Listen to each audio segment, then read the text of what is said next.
Hello, everybody, and welcome to episode 19 of Hot for Teacher, or maybe Office Hours, Hot for Teacher. I don't know. We're 19 episodes in, and I'm still not totally sure what the name of this show is. But you know what? It doesn't matter. It totally doesn't matter at all. This is Hot for Teacher. What's that, you ask? Well, my friend, let me tell you. Hot for Teacher is a write-in relationship advice show. I basically care about three things in life. What is best in life, Adam? Playing role-playing games, talking about relationships, and taking photographs. And we're not here to play a role-playing game or to take pictures of shit. So that must mean we're here to talk about relationships. Now, when I talk about relationships, I don't mean just like, oh, Adam, my boyfriend didn't buy me a bouquet of flowers for the 4th of July. I mean all sorts of human interaction, right? Relationships with your coworkers, relationships with your friends, relationships with your sexy friends, all kinds of relationships. And the way that I decide what to talk about is you. You help me decide by submitting your questions about your relationships or about relationships in general to me via my website, www.adam-koble.com. There's a little Hot for Teacher link. You can click there. You click that. You can fill out the form. You can do so anonymously, or you can leave your name or whatever. And then we talk about it. We do 3 of these every time we do an episode. And so we're coming up on, 60 questions? Y'all have some questions about relationships. And, this is something that really matters a lot to me because I think that people just need to be talking about their feelings and their relationships and, like, the way they move through the world more. And maybe I can help you get started on that conversation. So even if I'm not answering your specific question today, maybe I'm answering a question that resonates with you. Maybe this is something that you can take into your life and think, you know what? Adam talked about this. And whether you agree with me or you disagree, whatever, I'm just hoping that it gets you going and that you think about, I'm here to get you going, chat. I'm hoping that it gets your brain going and that you want to continue these conversations. And I hope that I can help the folks who asked the questions today. So we're going to start today with a long one. All right, let me just get out of the way here. Let me move. Here it comes. All right, I will read this to you. Hi, camera. Hi, I'm over here. Hello. There we go. All right, I'll read this to you, and then we'll talk about the Nighthawks question. This is fairly common, actually. People, especially in Hot for Teacher, tend to want to contextualize their question, which is okay. It's totally okay giving me context. I will have to edit. This is about the maximum amount of text I can fit on a screen, but that's okay. I'm going to read it to you, and then we'll have it here for reference if you want to look back at it as we're going. Okay. So the Nighthawk says, I wanted to ask your opinion, not about a current relationship, but how a previous one ended, as it still has an effect on me many years on. We met on a popular MMORPG, hit it off, and after much consideration to each other's feelings, we started a long-distance relationship. This escalated to meeting in person, traveling to each other's countries, and fully integrating into each other's lives over 2.5 years. As far as I could tell, we had good communication, talked and worked through problems. Then, one evening, she messages me over Skype, suddenly breaking off the relationship. She refused verbal conversation, staying only in text form, but offering no reason as to why, that it was just done. A week later, we have a phone conversation. Despite it being emotional on both sides, she was still not able to tell me what happened. Heartbroken, but respectful of her wishes, we went our separate ways. I suffer from pretty bad depression and anxiety, and I let the negativity get the better of me and blame myself, though it was a confused blame as I had no idea what happened, nor did anyone else that knew us at the time. I tried to find an answer again 2 years later, but all I got back was hostility. My confidence took a beating. I find it difficult to trust now. I'm tired of second-guessing myself and fearing my actions. What do you think? From the Nighthawk. It's tough. It's real tough. Because I think that you are doing more or less everything you can do for yourself, the Nighthawk. I think that in situations such as these, we want to know what happened, right? So we get into a relationship, and the details of the relationship, the fact that it was long distance, the fact they met online, that's all kind of useful information on a granular scale, but it really doesn't affect the end issue here, which is closure, right? It's that feeling of like, okay, what happened? What is going on? And on the one hand, you want to be like, cool, tell me what I fucked up so that I can just like never do that again, and I can process and I can learn. And that's good. That's you want to know what happened in your relationship. And if there is something, it can help you feel like you come to a conclusion on the relationship, right? If this person were like, I don't like you anymore, I have changed, and the things that I like are different. You know how I used to like country music? Well, now I like heavy metal. You know how I used to like being in a relationship with you? Well, now I don't. That is valid. It sucks, but like that at the very least would give you an idea. If there was something that you did, right? Hopefully it isn't just you did one bad thing, you didn't realize that you did it, they never told you, and then we got to this place. Hopefully it wasn't like that, but you'll never know. You'll never know, right? And I think that can be incredibly hard. It's a brutal thing to try to get over, to simply be robbed of a thing and not know why, right? It's like, I mean, this happens all the time. It's like losing something, that feeling of where did it go? What did I do? Where did I put the thing that I need? Why did this relationship change? So, okay, like I get why, Nighthawk, you are, I don't want to say desperate. I think that's a little aggressive. Why you are aching for some closure, right? Why you want to know what's going on, because that will help you process and get over it. But I also have to kind of say here, like, you're not going to get it. It will not happen.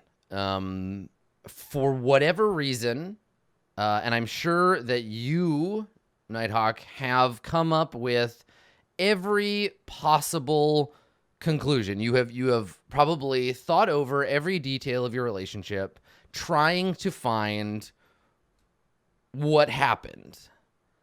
And it's all hypothetical, right? You'll never know. And I think that I want to applaud the Nighthawk here. I want to applaud him for being decent about this, because sometimes we get into a position where we feel like someone is denying us what we need, and we get angry when they don't give it to us, right? Where we say like, well, what happened? Why don't you want to be with me? And the person says, I don't want to talk about it. It's over. Okay. And then you can be like, well, why? This isn't fair. Like, you can't do this to me. And you can get upset, and it can be escalating. It can get worse and worse until you're angry and they're feeling like they don't want to even talk to you because you're doing this thing. Like, all you can do now, I think, the Nighthawk, is turn that energy inward, right? That feeling of wanting to understand and to know, the thing that drives you to want to pursue it, turn it inward. And I think use that energy to just be a better person on your own. Because when it comes down to it, whatever happened, whatever the actual reason, it doesn't necessarily weigh on you as a person, right? Because for every reason you can think of that makes it all your fault and makes you the bad guy or the fuck up, for every one of those, there's another reason I could posit for you that has nothing to do with you at all, right? Now, again, to applaud Nighthawk here, I think Nighthawk is doing a really good job of letting this person establish a boundary and not push it too hard. Because that's very much an urge that we can get. That like, no, fuck you, you owe me this answer. And that's not really ever the case, right? Nobody owes you anything. It's a hard truth to face, but sometimes people just don't want to go into it. There could be reasons why this person doesn't want to go through this conversation with you. You don't have total access to anyone else's heart or mind, right? You cannot see what they are thinking. You cannot feel what they are feeling. They are at a distance from you no matter how close you are to this person. And that can be a jarring reminder when they just say like, no, I refuse. I refuse to give you that information. So you kind of need to get over knowing why and focus instead on the stuff you do have access to, which is to say your own heart and feelings and getting better for yourself. Now, I'm going to give you some advice that I've given pretty much everybody who has ever asked me a question about relationships. And I will continue to give this advice to basically everyone forever. Devote some of your time and energy to discussing those feelings, not necessarily with your friends, though do that if they invite you to. Not necessarily with your family, certainly not with your ex or your current relationships, right? If those venues are open to you, great. But definitely 100% spend some of your time and energy and your money talking to a professional about this. Like go and seek help.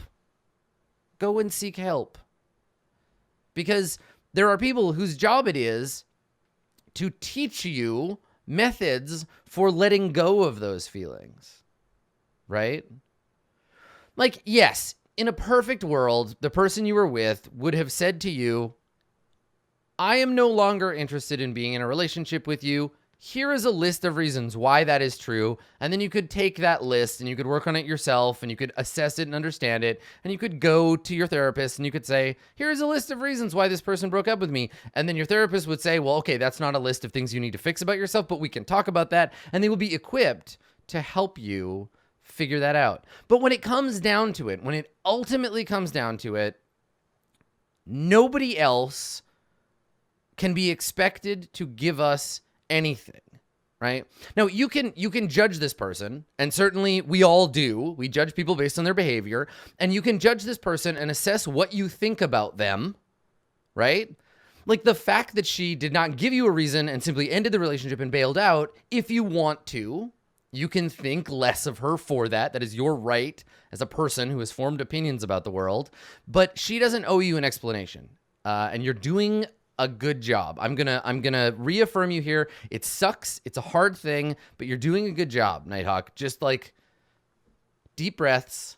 Try to just let it go. Try to let this person fade away from your life.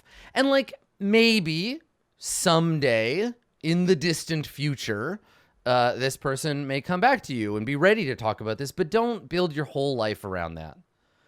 You seem to me, based on these three paragraphs, you seem to me to be a pretty emotionally together person who has a good understanding of how consent works and boundaries, and you seem thoughtful and caring, and I'm really, really sorry that you're in this place, because that shit sucks. And it often sucks worse for the person who is open and comfortable and gentle with the other person, right? Like we make ourselves vulnerable because being vulnerable is a good way to build intimacy, but then we get stuck with situations like this. Often it's the person doing the behavior that we feel harmful. It's a lot.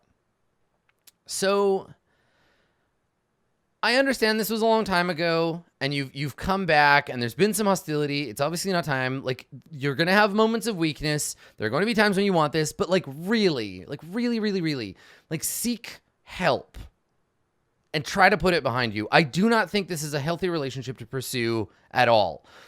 I'm of the mind that there are situations in which we can say to a person, I don't want you in my life anymore. And it sounds to me like you need some help getting to that place. It feels like this relationship has still got some hooks in you. And I know that can be made worse by mental health stuff. Depression is your brain lying to you, and it can be exacerbated by situations in which you think that you are a bad person or you've fucked up somehow. It's a hook for depression to grab onto. Same with anxiety, right? I feel you. I have empathy for you, the Nighthawk. I do not know the particulars of why this person, I can't give you answers. No one can but that person. But what we can do is we can encourage you to step past it, right? Don't assume things. Don't build up a story in your head. Seek help. Find someone who will work you through this, and keep being respectful of people's boundaries and distance, right? Like there's this idea, and I guess sort of as an aside, right? It's okay. Aside from Nighthawk stuff, I kind of wanted to talk about like expectation in relationships. And I know we've talked about this before, but like ultimately, before we move on to the second question, ultimately what I think we're talking about here, and the thing that Nighthawk gets hung up on, is what we expect out of relationships. Expectation, the idea of deserving, the idea of entitlement on the far end, it comes up over and over in relationship discussions, right? This idea of, well, he should have, or, well, I expected him to. And 9 times out of 10, these expectations or these ideas come from an unexamined, undiscussed space, right? Where you get into a relationship with someone and you expect behavior from them and they don't give you that behavior. And then you can feel put off or upset or hurt or angry because you didn't get the thing that you thought you were entitled to. And I think that this is because we don't have equipment to, like, social equipment, not like, you know, climbing gear. We don't have equipment to negotiate this stuff early on, especially in friendships. There's this idea that you should just know how a friend acts. And I think that having these assumptions is really hard because we assume that things are going to be a certain way and then they aren't. And we get upset. So my suggestion for everybody is twofold to kind of help you get through that expectation space, right? So the first thing I would suggest to avoid getting into this thing where you feel like someone owes you something or you're upset because you expected an outcome that didn't come your way, talk about it. Like, talk about what a friendship feels like to you. Talk about the things you do or don't want to do. And have that conversation early and casually. Talk about the things you like. Talk about the things you don't like. Give examples from other relationships, barring privacy issues. But, like, when you first start to get to know someone, we often do this already in an informal way, right? We talk about things that we are into. Where we say, like, oh, yeah, I'm, like, really into going for super long walks and taking photos. I really like that. It's like one of my favorite things to do.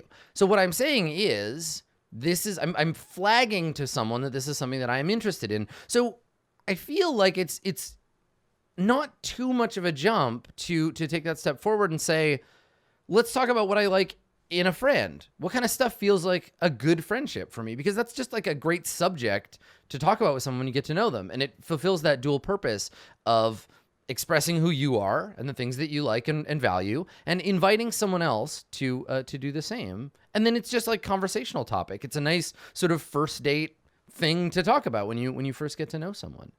I think the second thing that you can do is, and this is I think much harder, is learn to let things just be what they are. I've talked a little bit before, and I will likely talk again about crisis states in relationships, right? Like, what can trigger a crisis? Now, if you've ever been in a serious relationship, which is to say one that you are like emotionally invested in and you care about a great deal, and somebody does something that upsets you, and it throws off the entire relationship, like nothing else can happen. You can't casually make dinner together. You can't hang out. You can't play games. Nothing else has any room except the crisis. Now, this can be, you forgot my birthday. It can be, you had sex with my twin brother. It can be, you pushed my dad off a cliff. It can vary. And what triggers people's crisis state in a relationship can vary wildly. What might make a crisis in one relationship may not trigger one another. And when you get into those crisis states with people, I think they're valid and real, but I think that being able to assess whether or not whether it's necessary to get into that state with someone, right? Like for me, you forgot my birthday. That doesn't trigger a crisis state, right? Now, maybe it should if I'm going by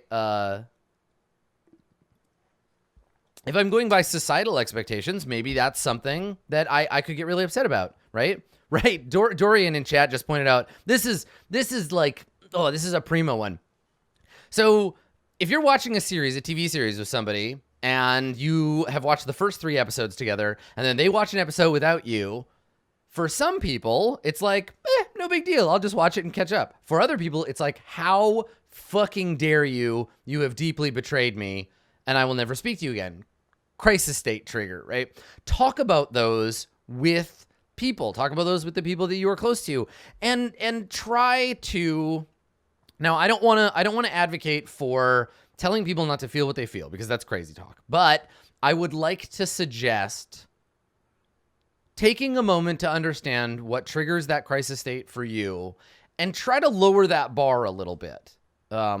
Really understand whether you're feeling like that needs to be directly addressed immediately and forever, until it's gone and then you can get back to the relationship, or if it's just something you can like have a conversation with. And knowing what puts you in that place with people, knowing what will cause you to get into that crisis space will let you assess it. And you can share that with people. You can talk to people about that. I think that what we need to do more in relationships, in all relationships, is just let each other fuck things up and not have it be the end of the relationship. Acknowledge that it's hurtful, acknowledge that bad stuff happened, and then just like let it go, right? Either together or alone. And I think that will help us with the idea of expectation and the idea of entitlement, because you might find that thing that you feel like you're entitled to, or that thing that you feel like you deserve, not having it isn't such a big deal after all. Feel your feelings, but assess how you respond to them. And I think that's what's really important. And then just be communicative. Talk about that stuff. So it's just coming down to communicating again, right? It just comes down to talk about what you feel, talk about what you think you're going to feel if stuff happens. And when something bad happens, acknowledge that it's bad and work with the person to get through it. Unless it's like emotional abuse or something, or they push your dad off a cliff, then it's probably okay to have that time where you are in a crisis, and that's okay too. I'm not saying crisis state is wrong. It's just that I think that we go through these prescribed steps of what triggers a crisis, not necessarily just based on how we feel and how we want to react, but based on the general social paradigms, right? Learn to apologize, learn to accept apologies, forgive and forget, and process all that stuff. It's as important as just getting through the little shit, right? Learning how to deal with the big shit and doing that from the beginning. Yeah? Yeah. It's work. Relationships are work. This is the truth of things. Now, this next question, I really, really like this one because we're gonna get a non-neurotypical assessment of something that I feel like most people just get fucking bamboozled by.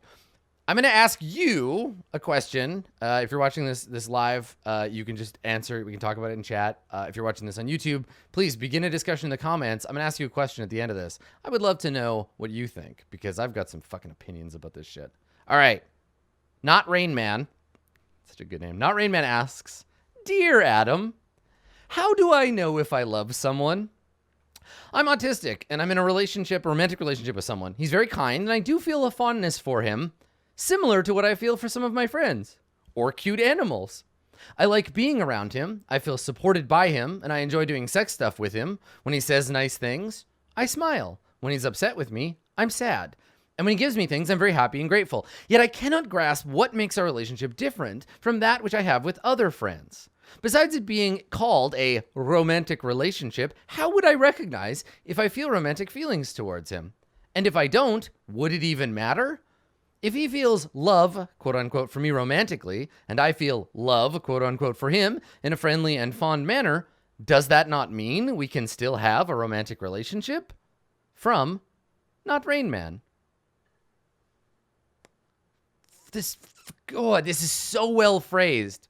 So I want to call out particularly the bit about I feel a fondness for him similar to what I feel for some of my friends or cute animals. It's so good. Like, what an excellent assessment of one's own feelings. Like, I like a cute puppy. I like a friend. I like this person. I have a fondness. In addition to that, these are things that make me feel specific ways when this person does those things. In my experience, as a neurotypical person whose brain works more or less the way it is expected to, I do not often feel like I am in a position to have to assess this stuff. I think most neurotypical folks are just like, I don't know, it's love. It's a feeling, right? And then friends is a feeling and cute animals is a feeling. And like, obviously they're nuanced and different, clearly. But if you really fucking sit down and you think about it, in what ways are they nuanced? How are those feelings different? What actions or behaviors cause what kinds of feelings, right? Like, it seems simple. It seems extremely simple to just say, when this person says nice things, it makes me smile. When they are upset, I feel sad. Right?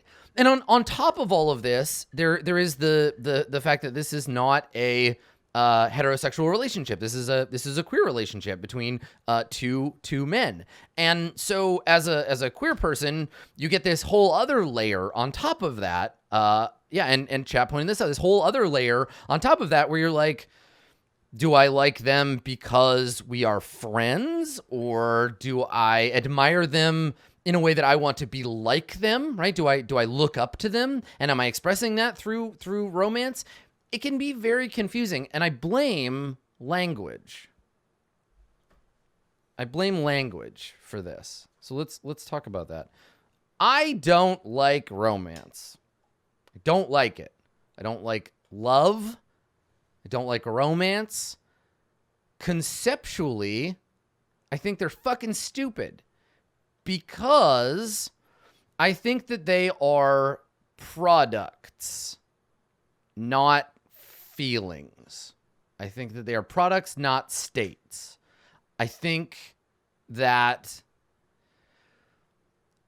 they are leveraged by media and by advertising and marketing, and they are adjusted from a place of feelings and truth to a thing that we look at as being a universally accepted thing that it's part of the human experience, because that's what the movies say and that's what TV says, right? I think that there is lowercase l love, which is a self-defined intense feeling or condition, and there's romance with a lowercase r, which is a subset of behaviors and feelings that make up a type of relationship. But I think uppercase L and uppercase R, love and romance, are kind of like fake and stupid and fake, and I hate them because they make us or ask us not to examine them, right? Now, what's funny is I will go on at length about how I think love and romance are stupid, but people that I feel love or romantic stuff towards, they will probably tell you that I exhibit behaviors that they would consider to be romantic and to express love.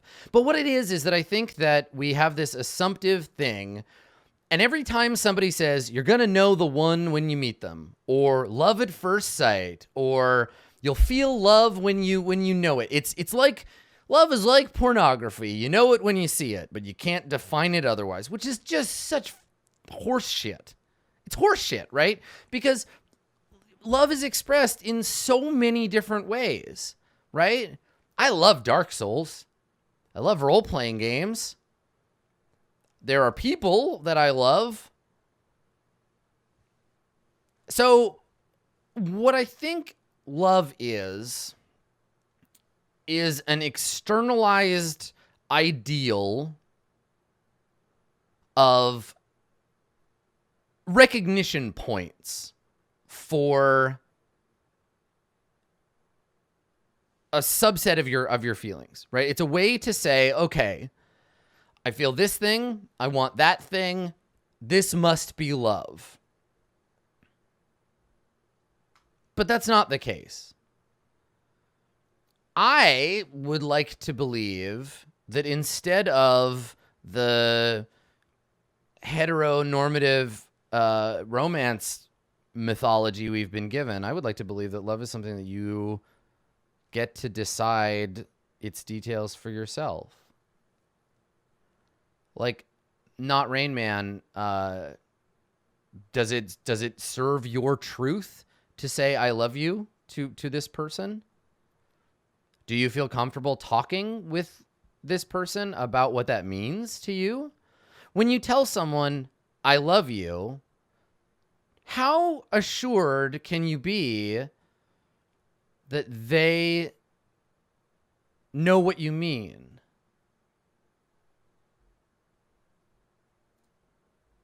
Right? Like, how can we know? It's the whole, like, how do I know that what I think is blue to you? It's how do I know what tasty wheat tastes like, right? It's this idea that we have a stand-in word for a bunch of shit. And so when I say, I love you, what are you actually hearing? So work that out, right? So when you say to somebody, I love you, tell them what you mean. I would be so happy to have someone in my life who says to me, Adam, I love you. And I know that I love you because when I'm around you, I feel the same way that I feel when I'm around cute animals. Please. I want that. Right?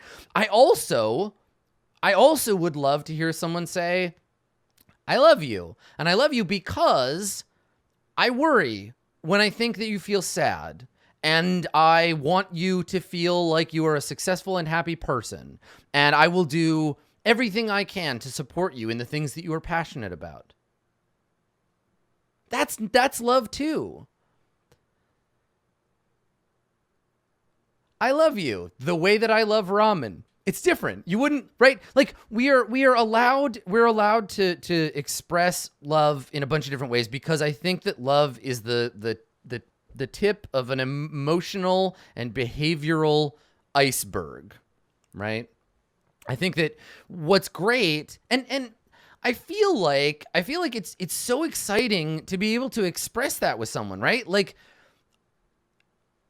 it's one thing to have someone say, I love you, but another to be like, I love you. Let me explain in great detail what that feels like and why. How great is that? Like that conversation is one that everyone should be desperate to have with someone. Right? Like, I think the byproduct of all of this is that we get to define what love is, and B, we use it as a platform to build our affection with someone and to understand them better. There are not many people in this world that I would say that I love, because I understand that term is so weighted socially. I don't use it very often, but when I do, I try to explain to someone what I mean by that. And I think that it's colored by the emotional palette that you have as a person, right? Like for me, love is almost always connected to feelings of wanting to support and boost and to a degree protect the people that I love. My expression of love is painted in a palette of care, of protectiveness, of nurturing. I have a very like, that's the angle, right? That's the lens through which my love is expressed. Everybody expresses love in a different way, right? And so being able to sit down with people and say, like, this is what it means. I love you, and that is significant and important, and I want you to understand that. And I think that this person that Not Rain Man is in a relationship with is like so incredibly lucky. You're not going to hear this probably, but stranger who is in this relationship with Not Rain Man, you have got it good, because I believe that Not Rain Man is going to express very clearly to you in what ways he loves you. And that is that's a gift. You're being given a present of support and delight. So I hope that you appreciate this Not Rain Man's person, because it's hard to come by. I think that romance as a relational paradigm is even stupider than love. If love is fake because it's confusing, romance is fake. Like, to steal a phrase, romance is fake, and so is wrestling. It's an act. It's a performance that we put on to try to express like a thing that we are expected to express. I do not know personally, as a human, I do not know what a romantic relationship feels like as compared to like a significant friendship. If you ask me, which I guess you are doing, what is romance? What does romance feel like? I don't know, because I act that way with a lot of people that I care about. Like, what is romance? Is romance like buying people presents? I buy people presents. Does that mean that I'm in a romantic relationship with them? I inconvenience myself for the benefits of people I care about. Is that romance? Like, I don't know, Not Rain Man. I don't have that answer for you, but that's just because I also struggle with understanding the difference between. I think that a lot of people are trained to think of relationships as being a collection of like a Venn diagram of three objects, right? Like romance, sex, and friendship. The more romantic you are, that expands that bubble. Some relationships, the ideal relationship should be friendship and sex and romance. But I don't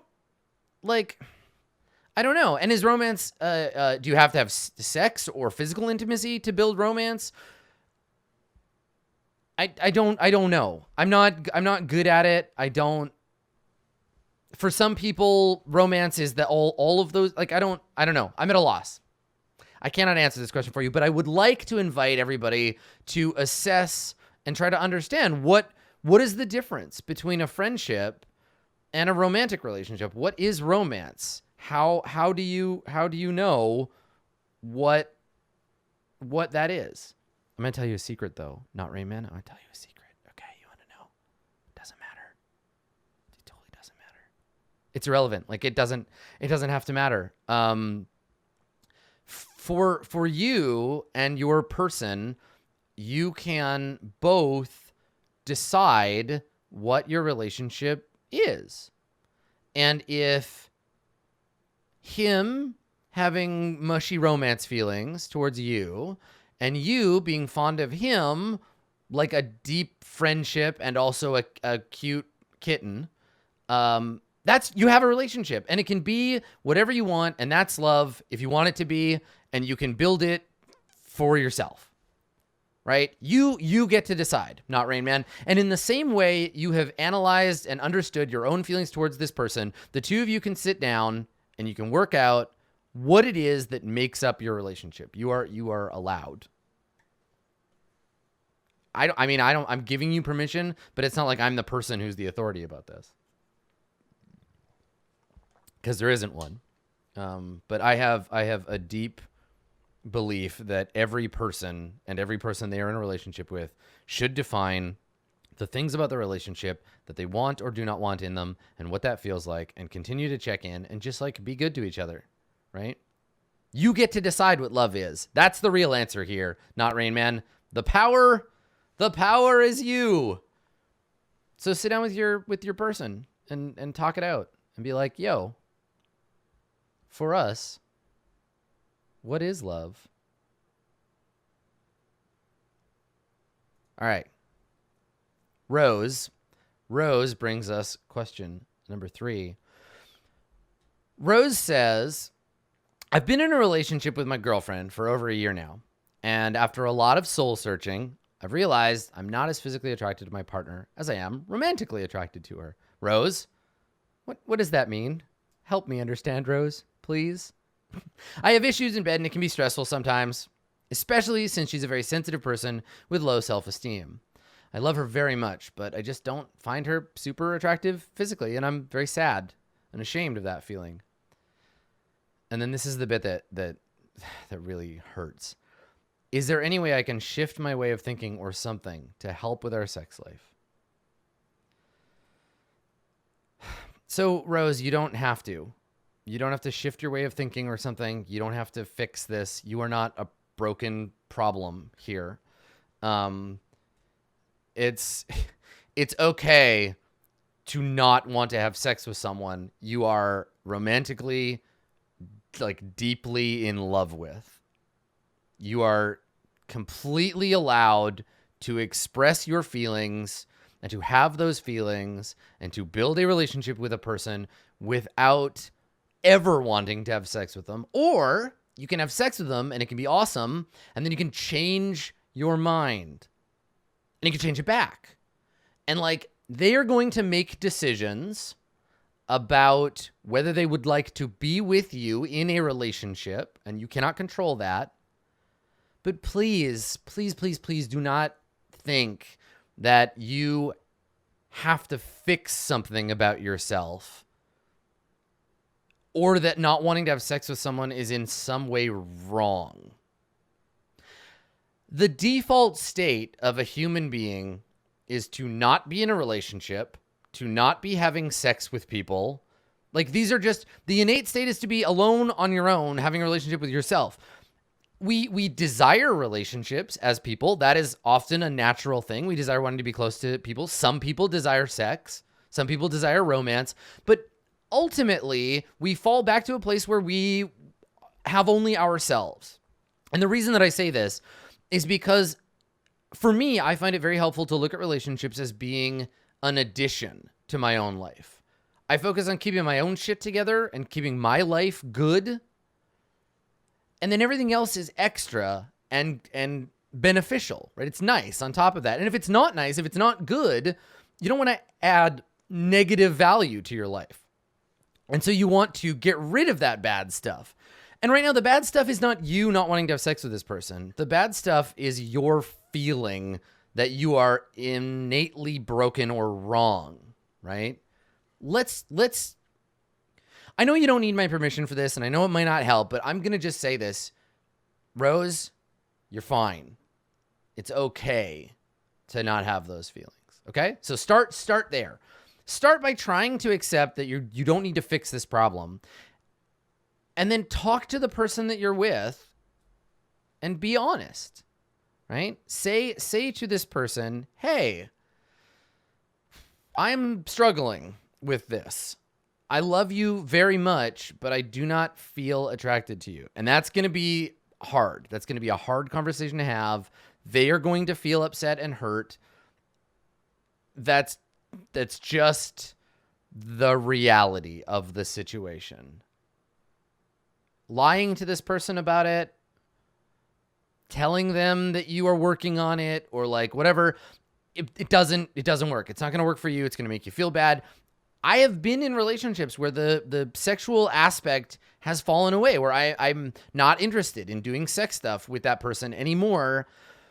And if you're willing to get through the awkwardness, if you're willing to work with them through the difficulty, you can get to a place where things are good. And hopefully that means You're still able to express all of the stuff that you feel about this person, and they can do the same with you, but nobody is being forced to do anything they don't want to do.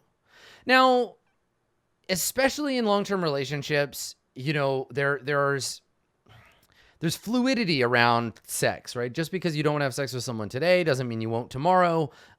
Just because you are really into them right now doesn't mean you're going to forever. Things will change, and they will change unexpectedly, and you just have to ride it out, because what's the alternative? Like, what's the alternative? Like, do you just like force yourself to have sex with someone you don't want to have sex with? Do you think that's better for her than the conversation that's going to hurt her feelings? What happens if you have to have that conversation in 6 months or a year? Like, I haven't wanted to have sex with you for a year, but I've been doing it out of pity, is a whole fuck of a lot worse than, hey, can we just stop? I do not want to have sex with you right now. Right? It's hard. It's a hard conversation to have, but it's better to have it right now. So I think the other thing that you can do is sit down with this person and be honest. Say, after a lot of soul searching, I've realized I'm not as physically attracted to you as I am romantically attracted to you. This is my list of things that I want in our relationship. I want, like, physical intimacy maybe, but I don't want sex. I want emotional intimacy, but I don't want physical intimacy. Lay it out. Establish your boundaries. And I think there is a way that this could become an intimacy building experience. I think that this could be a way for you and this person to grow together and not grow apart. Because if you've built your relationship collaboratively, if you've decided to work together to create a relationship and build the parameters of it, being able to change those parameters can be hard, but ultimately that's the deal. You either are miserable and you lie to your partner and you just do this until you die a little inside and realize you can't be in the relationship, or you just talk about it. You just bring it out. And I know, like, and I'm acknowledging that it is sad. It sucks. It sucks when you know that you have changed how you feel and that it is going to hurt someone. But this doesn't have to be a crisis, right? To go back to what we were talking about before, I know that this person is very sensitive and has low self-esteem, but you trust them. They care about you, right? So they're going to recognize, I hope, that this is something that you can work through together. And maybe it'll be a crisis for a little while. Maybe it won't. That's going to be up to them. But it's completely something that the two of you should work through as a unit. It can build intimacy, and it can be something that works with you. Now, this is something that I think I'm advising Rose about, particularly because Rose asked this specific question. So we're talking about this and like sex and like what part that has in a relationship. The answer is no innate part. It can have a part if you want. But this is true for all of you, for everything. Like every part of your relationship. Every tiny aspect of it. Do you play video games together? Do they join your role-playing group? Do you have sex? What kinds of sex do you have? Do you call each other boyfriend and girlfriend? Do you have other titles? Do you introduce them to your friends? Do you introduce them to your family? Do you live together? All of these little things, the grand menu of what makes up a relationship is up to you to build, right? Go to the fucking relationship salad bar with your partner and pick out all the stuff that you want. It's the taco ramen pho situation again, right? Make sure you're only doing the things that you want to do. Build the relationship you want to build, and then be allowed to change your mind. You don't want sex anymore? If you are interested in sex, like you can build up to things and you can take things away. It's totally fine. But be ready for the person you are with to have their own agency in this and to exercise that agency to say, no, I'm not interested in this relationship anymore. Right? That's their right.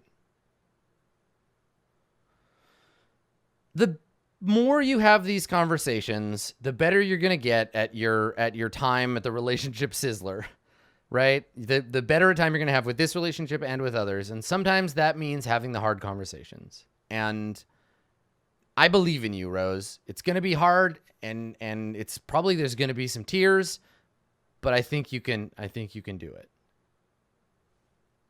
And you too. I think you can do it too. I mean, don't be in relationships that are not good for you in every conceivable way. Don't put up with shit that you don't want. Say no to frustrating, not interesting, presupposed ideas of relationships.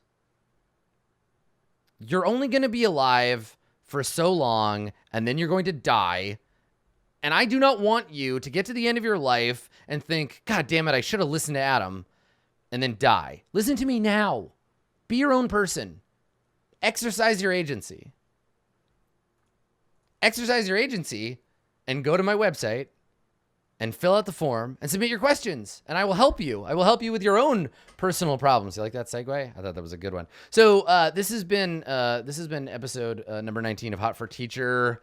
I hope that it has been helpful. I'm all fired up about relationships now. I'm just like, ooh, I just want to like have good relationships, which is a nice feeling. I hope that's something you can feel too. I mean, talk to your people, get chatting. But if you want to ask me stuff, if you want to talk to me, you know where to go. It's on the website, www.adam-koebel.com. Click the link, fill out the form.